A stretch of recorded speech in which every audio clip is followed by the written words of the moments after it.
कहिए, कोई कंप्लेन लिखवाना है? कंप्लेन लिखवाने नहीं, इसे लेने आए हैं। एक मिनट, आप इन्हें अपने साथ क्यों ले जाना चाहती हैं? क्योंकि ये भी हम में से एक है, तो ये हमारे साथ नहीं तो और कहाँ जाएगा। रुक जाइए, ये यहीं रहेंगे, इसी समाज में पूरी इज्जत के साथ, और वो इज्जत उन्हें हम दिलाएंगे। हम भी देखते हैं कि आपकी ये झूठी तसल्ली कब तक इसको हकीकत से दूर रखते हैं। इंतजार रहेगा तुम्हारा।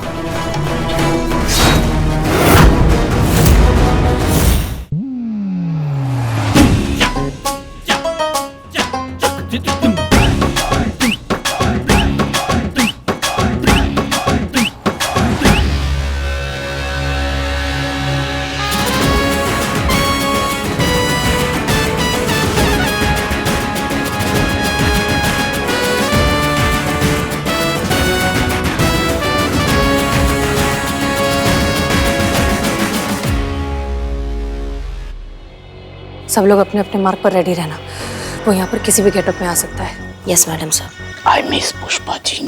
हम तो चले जाते ना, तुम भी साथ में उनका बीमार सासू माँ का सेवा करने। पुष्पा जी की सासू माँ कितनी खुशनसीब है ना, कि उन्हें ऐसी बहू मिली है कि तबीयत खराब हुई तो तुरंत एक फोन कॉल पे पहुंच के सेवा करनी है। तो तुमको क्या लगता है संतू कि हम अपना सासू माँ का देखभाल नहीं करते हैं? पास कीजिए आप लोग, ये सास बहू का ड्रामा बाद में करना, अभी काम पर ध्यान दीजिए सब लोग। जी मैडम साहब। आइए डॉक्टर, बताइए। सच कभी कभी अविश्वसनीय होता है, पर होता जरूर है। बस थोड़ी देर और, नागिन इस नागमणि से बाहर आ जाएगी। अच्छा जीती सुन ना, अगर तुझे कोई ऐसी इच्छाधारी नागिन मिलती और तुझे तेरी इच्छा पूछती तो तू कौन सी इच्छा पूरी करवाता? ये भी कोई पूछने वाला बात है संतू जी? आई तो कंफर्म है ना कि हम भी घर बसाते नागिन के साथ, मासूमियत के साथ। इच्छाधारी नागिन ना तेरी ये इच्छा कभी पूरी नहीं कर सकती। सांप के जहरीले अंडे, चुप हो जाओ नहीं तो तुम्हारा ना आखिरी इच्छा भी नहीं पूछेंगे हम। चुप रहो, मिशन पर ध्यान दो। देखो उधर, देखो।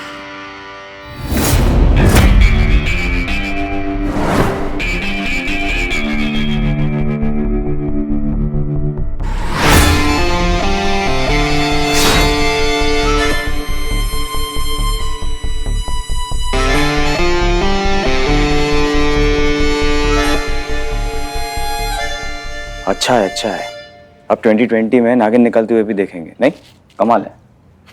आपके कमाल पे कमाल का शेर याद आ गया। वाह वाह। किसी ने खूबी कहा है, तेरा कमाल तू ही जाने, हम तो तेरी हर शय को बेमिसाल मानते हैं। भैया मीडिया वाले, अब अगर आज नागिन निकले तो भी ब्रेकिंग न्यूज, नहीं निकले तो भी ब्रेकिंग न्यूज। अब दोनों केसेस में जीत तो हमारी है ना। जी जी। और जहां तक मुझे लगता है आज नागिन निकलेगी, और अगर निकली तो जो ये नागमणि बेच रहा है ना, वो तो गया डायरेक्ट ऊपर। चलो तो ये सर्कस भी देख लेते हैं।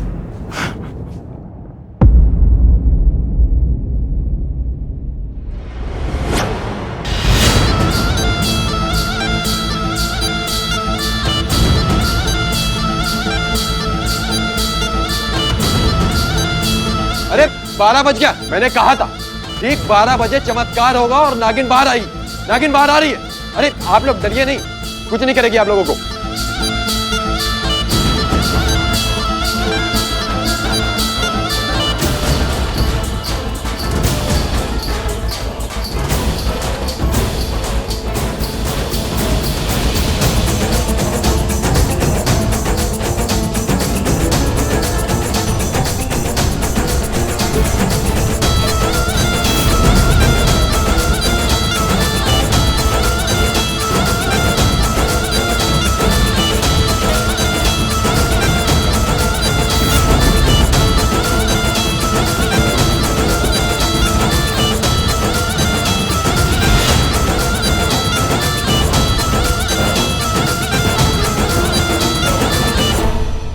अरे ये देखिए, ये है इस नागमणि की नागिन।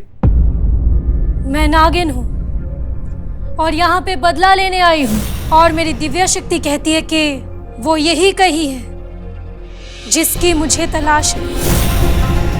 मेरा दुश्मन जिसने मेरी नागमणि बेचकर मेरा अपमान किया है,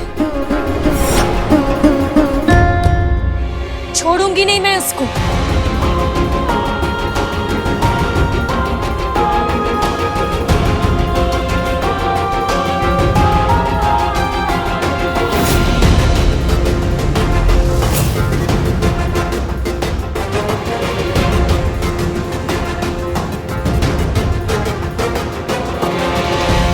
सब लोग ध्यान से सुनिए। अगर हमारा ठग यहाँ पर आया है तो ये सब देखकर उसकी बेचैनी जरूर पड़ जाएगी। फिर उसे दवाई लेनी होगी जिसका असर ठीक 2 मिनट बाद होगा। सब लोग प्लीज अलर्ट रहिए, वो कभी भी हमारे सामने आ सकता है।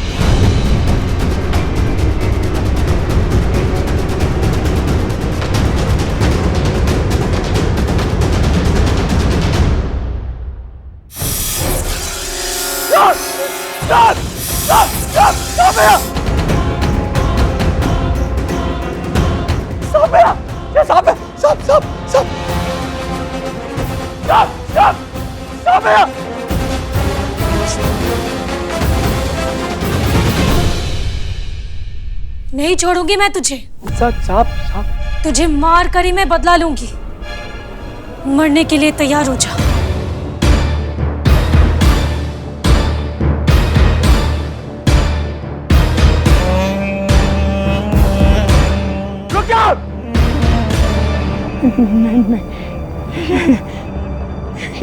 ये कैसे हो सकता है? ये नहीं हो सकता। अरे क्या हो रहा है मुझे? ये इस डॉक्टर का बेवकूफ बनाया था मैंने। ये कांच का टुकड़ा नागमणि बताकर इसको बेच दिया था।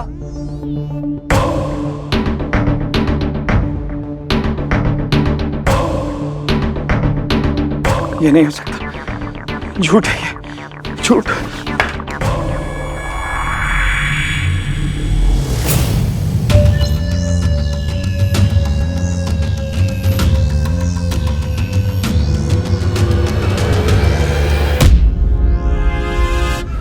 वैसे तो हम सब जानते हैं, लेकिन ये कभी नहीं जान पाए कि आनंद जैसा इंटेलिजेंट टैलेंटेड आदमी के पीछे क्रिमिनल माइंडसेट है।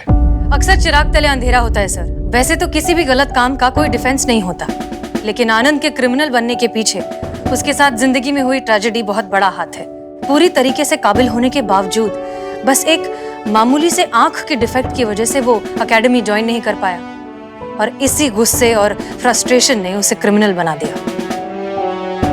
अफसोस इस बात का होता है कि आनंद अपने टैलेंट का बहुत अच्छा इस्तेमाल कर सकता था। देश की सेवा करने के लिए सिर्फ वर्दी पहनना जरूरी नहीं है। बिल्कुल सही कहा मिस मलिक, लेकिन मैं हैरान इस बात पे हूं कि इसको इसी की तरीके से पकड़ा। कैसे किया ये सब आप लोगों ने? सर, दरअसल हमारे पास अपराधी की जितनी भी फर्स्ट हैंड इंफॉर्मेशन अवेलेबल थी, उस पर हमने अनुमान लगाया कि उसे एंजाइटी की प्रॉब्लम है। अगर प्रॉब्लम है तो वो दवाई भी लेता होगा, बस। फिर हमने डॉक्टर विकास और डॉक्टर प्रवीण के साथ मिलकर एक प्लान बनाया। आसपास के जितने भी मेडिकल स्टोर्स हैं, वहां पर हमने एंटी एंजाइटी पिल की जगह वो दवाई रख दी जो हमें डॉक्टर विकास ने सजेस्ट की थी। इस दवाई को लेने से इंसान को थोड़ी देर के लिए हेलुसिनेशंस होने लगते हैं। अब घबराइए नहीं, इस दवाई का सेवन करने से किसी को कोई मेंटल या फिजिकल रिस्क नहीं है, और अगर थोड़ी बहुत भी किसी को परेशानी होती तो हमने पहले से ही आसपास के जितने भी हॉस्पिटल्स हैं या क्लिनिक्स हैं, वहां पर सारे डॉक्टर्स को अलर्ट कर दिया था। प्लान के मुताबिक आनंद ने दवाई ली और फिर जो हुआ वो सब आपने देख ही लिया। ऑफ कोर्स इस सब में किस्मत का साथ देना बहुत जरूरी था, जो कि हुआ, और हमने अपराधी को पकड़ लिया। हम तो इसे देखते ही पहचान गए थे सर, बस इसके कन्फेशन का इंतजार कर रहे थे।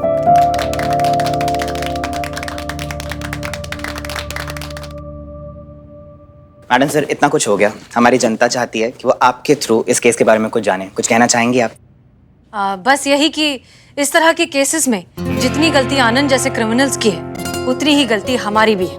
सब कुछ बहुत जल्दी से पा लेने का लालच या लॉटरी जीत जाने का लालच, ये लालच हमें कमजोर बनाता है, और आनंद जैसे क्रिमिनल्स तो बैठे ही हैं इस बात का फायदा उठाने के लिए। हम ये बात भूल जाते हैं कि कुछ भी पाने के लिए थोड़ी सी मेहनत, थोड़ी सी मशक्कत तो करनी पड़ती है। तो मेहनत करिए and have a happy Diwali. Thank you.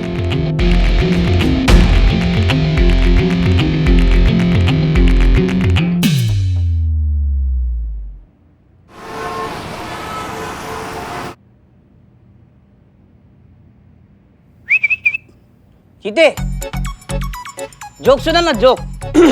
क्या है, तुम्हारे बारात में आए कि जोक सुना है? ए, बारात में फालतू जोक नहीं चाहिए, उसके लिए तो ऐसा महंगा वाला आर्टिस्ट मंगाऊंगा मैं। चीते, मैं सुनाऊं जोक? बिल्कुल भी नहीं बाबू, चुप रहो तुम वहीं पे। अच्छा, मैं सुनाता हूँ जोक। चीते, रजिस्टर हुआ अब? संतोष जी रजिस्टर होता रहेगा, पहले ये जोक सुनो, जोक ऑफ द डे सुनो। सुनो तो एक बार क्या होता है, जेलर कैदी को कहता है कि कल सुबह तुम्हें 9 बजे फांसी दी जाएगी। तो कैदी कहता है ये हो ही नहीं सकता। पूछो क्यों? क्यों? क्योंकि कैदी कहता है मैं उठता ही 10 बजे हूं।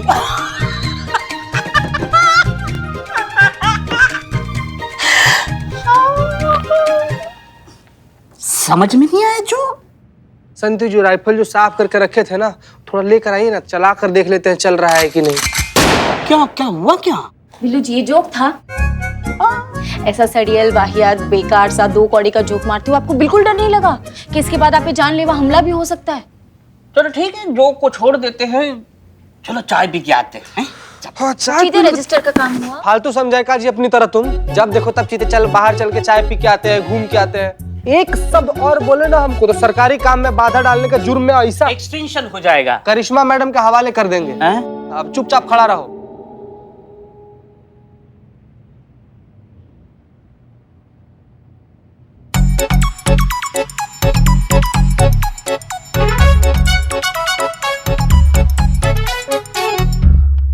चीते चीते सुनना सुनना, चीते सुनना सुनना, ये तो ऐसा कर सकता है।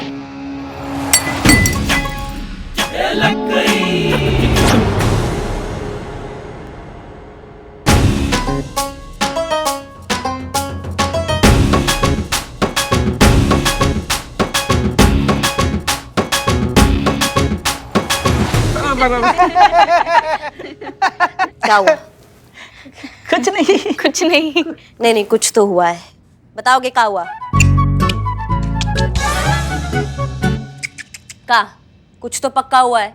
तीनों एक ही ताल में नाच रहे हो, बिना बात के बत्तीसी दिखा रहे हो, मुंह से तुम्हारी एक आवाज नहीं फट रहा है और बोल रहे हो क्या हुआ है? नथिंग, कुछ भी नहीं। टोपा कहीं के तीनों की तीन। हमारा चश्मा का यहाँ हमारा हम चश्मा रख कर गए थे, वो चश्मा का हमारा देखा किसी ने? तुमने देखा? हाँ देखा। हाँ ना? हाँ थाना में देखा था ना। बिल्लू ने भी देखा था, संतु जी ने भी देखा था, हमने भी देखा था, लेकिन अभी कहाँ है मैडम? हम तीनों में से किसी को पता नहीं है। पता नहीं मतलब यहाँ रख के गए थे तो कहाँ चला गया? पैर लगे हुए थे चश्मा के, जो हवा खाने बाहर चला गया, यहीं पड़ा था, किसी ने तो देखा होगा। संतु तुमने देखा है? नहीं। अम्मा ढूंढ के दो, नहीं तो रॉकेट बना देंगे तीनों का यहाँ पे। मैडम। हाँ जी बताएंगे, आपकी क्या सेवा कर सकते हैं? खुशी। अक्सर यहाँ लोग दुखी होते तो आते हैं, आप किस खुशी में आई हैं? मेरा नाम खुशी है मैडम। मैडम मुझे हसीना मैडम से मिलना है, क्योंकि इस वक्त सिर्फ हसीना मैडम ही मेरी मदद कर सकती हैं। प्लीज आप लोग मुझे उनसे मिलवा दीजिए। जी अब बताइए क्या हुआ आपके साथ? धोखा हुआ है मेरे साथ, झूठ बोला गया है, मेरे इमोशंस के साथ खेला गया है, चीट किया गया है मुझे। मतलब ये बॉयफ्रेंड का मामला है? बॉयफ्रेंड ने चीट किया? आजकल के बॉयफ्रेंड ना मैडम सर, सीरियसली मतलब। नहीं संतु जी, सब लड़का एक जैसा नहीं होता है। प्लीज। सॉरी। जी नहीं मैम।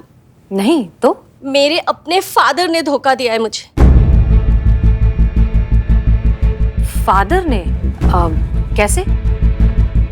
उनका नाम गोपाल है और उन्होंने मुझे गोद लिया था और मैंने उन्हें अपने सगे पिता से भी बढ़कर माना था। मुझे लगा था कि मेरे पिता दुनिया के सबसे अच्छे इंसान हैं, एंजल है वो, लेकिन मैं गलत थी। क्यों, क्या हुआ? जिस आदमी पे मैंने इतना भरोसा किया, इतना प्यार किया, भगवान के बराबर दर्जा दिया, और इतने सालों तक उसी आदमी ने मुझसे अपनी असलियत छुपा के रखी।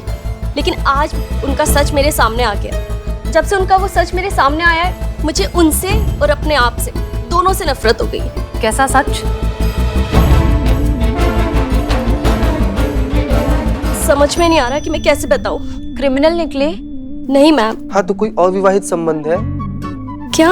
Extra marital affair. यही। शादी ही नहीं हुई थी उनकी, तो एक्स्ट्रा मैरिटल अफेयर कहाँ से होता? चोर निकले? बिल्लू। नहीं, चोर हुए तो क्या हुआ, चिंता करने की कोई बात नहीं है, सुधर सकते हैं मेरी तरह, है ना? देखो खुशी, ये महिला पुलिस थाना है। ये बनाया ही इसलिए गया था ताकि महिलाएं अपनी समस्या बिना डर के, बिना किसी संकोच के बता सकें। इसलिए रिलैक्स हो जाओ और फिर आराम से बताओ, ऐसा क्या किया तुम्हारे पिताजी ने जो तुम इतनी डिस्टर्ब हो गई हो? मुझे पता चला है कि मेरे पिता मेरे पिता एक किन्नर है।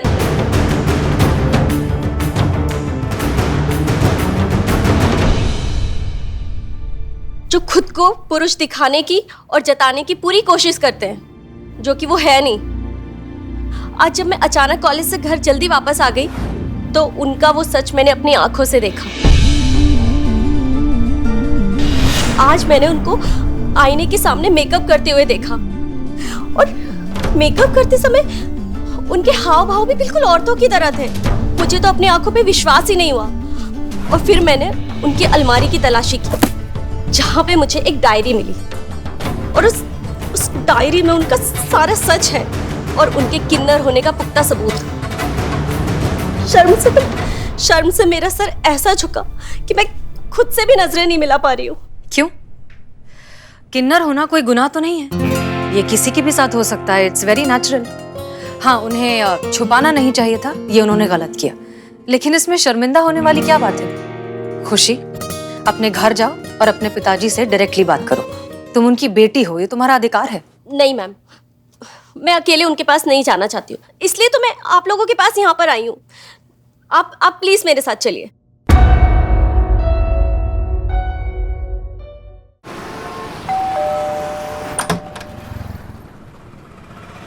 अरे सब ठीक तो है? ये तुम्हारे साथ पुलिस क्यों है? इन्हें मैं ही लेकर आई हूँ। तुम लेकर आई हो? लेकिन क्यों?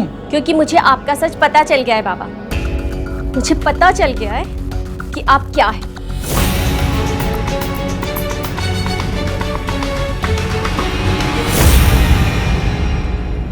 मिस्टर गोपाल, प्लीज संभालिए अपने आप को। हम यहाँ आपको सपोर्ट करने के लिए आए हैं। प्लीज घबराइए मत। आप बैठकर बात करें। जिसको आपने अपनी बेटी माना, उसी से आपने सच छुपाया कि आप अलग हैं। क्या छुपा लिया मैंने? और क्या बता देता तुम्हें? तुम इतनी छोटी बच्ची थी कि तुम्हें क्या समझ में आती? मेरे दुनिया से अलग होने की वजह से मेरे पिताजी शर्मिंदा ना हो, इसलिए हमने घर छोड़ दी। लेकिन गोपाल जी, बाहर का दुनिया से तो घर वाले बेहतर है ना? बिल्कुल। बाहर की दुनिया बहुत ही क्रूर और निर्दयी थी, लेकिन मेरे पास कोई दूसरा रास्ता नहीं था। मैं लड़ा, जैसे जी सकता था जिया। जीवन में हमेशा अकेलापन खलता रहा, सुनापन महसूस कर रहा था। समझ में नहीं आ रहा था मैं क्यों जी रहा हूँ, क्या मकसद है। तभी एक दिन सड़क के किनारे मुझे एक लावारिस बच्ची रोती हुई मिली। मैंने उसे उठाकर अपने सीने से लगा लिया। मुझे लगा मुझे दुनिया मिल गई। मेरा वो तन्हाई, अकेलापन सब क्षण भर में गायब हो गया। सच कहता हूँ, मैंने अपनी ईमानदारी से इसके माता पिता को ढूंढने की कोशिश की, लेकिन वो लोग नहीं मिले। मैं इसे अपने घर ले आया। मैंने तय कर लिया कि मैं इसे पाल पोस के बड़ा करूंगा। बड़े प्यार से मैंने इसका नाम खुशी रखा और सोचा कि इसे जिंदगी में हर वो खुशी दूं जो मैं इसे दे सकता हूँ। इसे पालने के लिए मैंने अपने आप को पूरी तरह बदल लिया। बहुत मुश्किल होती थी मुझे, लेकिन मैं दुनिया को जाहिर नहीं होने दिया। मैं हमेशा मर्द बन के रहा, लेकिन जब ये नहीं होती थी घर पे, मैं अकेला होता था तो मैं अपनी चाहत के हिसाब से जी लेता था। मुझे नहीं पता था कि इसे सब कुछ पता चल गया। मेरे वर्षों की तपस्या बेकार हो गई। बेटा मुझे माफ कर देना। मिस्टर गोपाल, आप क्यों माफी मांग रहे हैं? आपने तो वैसे ही जिंदगी जी जैसे आप हैं। किसी को कोई हक नहीं है ये बताने का कि आपको अपनी जिंदगी कैसे जीनी चाहिए। ये आपकी जिंदगी है और आप तय करेंगे। और तुम, उम्मीद है तुम्हें समझ आ गया होगा कि तुम्हारे पिता ने तुमसे ये सारी बातें क्यों छुपाई। तुम शर्मिंदा हो इन पर। तुम्हें गर्व होना चाहिए कि उन्होंने तुम्हें सड़क से उठाकर इतनी अच्छी जिंदगी दी। तुम्हें गर्व होना चाहिए कि तुम इतने अच्छे इंसान की बेटी हो। मिस्टर गोपाल, हमारा काम खत्म, हम चलते हैं। प्लीज प्लीज मुझे यहाँ पे अकेला मत छोड़ के जाइए। मैं इस इंसान के साथ एक मिनट भी नहीं रहना चाहती हूँ। इनसे कहिए कि यहाँ से चले जाएं। एक सेकेंड, वो काहे जाए यहाँ से?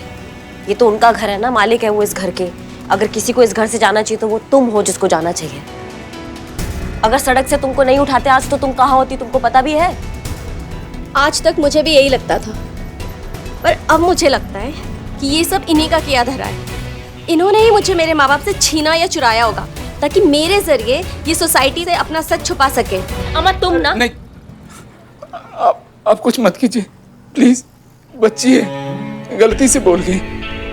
देखो बेटा, तुम मेरे साथ नहीं रहना चाहती, कोई बात नहीं, लेकिन उसके लिए तुम्हें यहाँ से जाने की जरूरत नहीं है।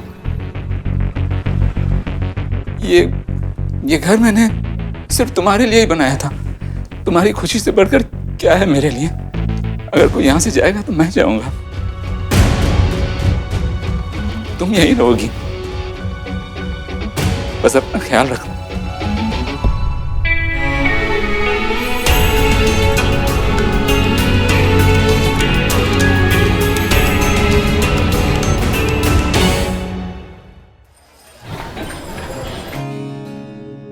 ताज़ी खबरों का इकलौता अड्डा, आपका अपना सनी चड्डा।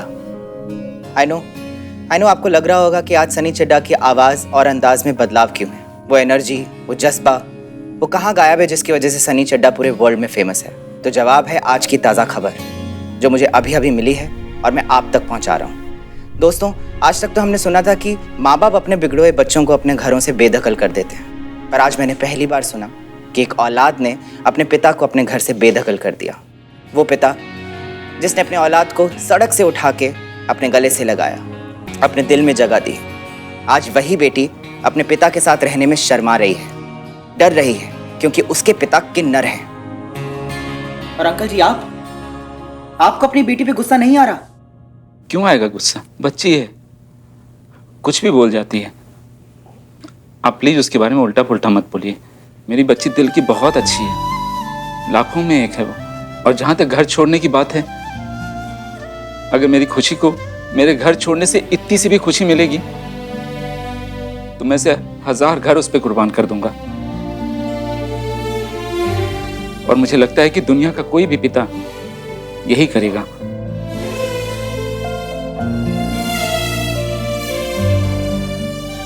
और भी दिलचस्प कहानी देखने के लिए हमारे चैनल को सब्सक्राइब करें और बेल आइकॉन दबाना न भूलें।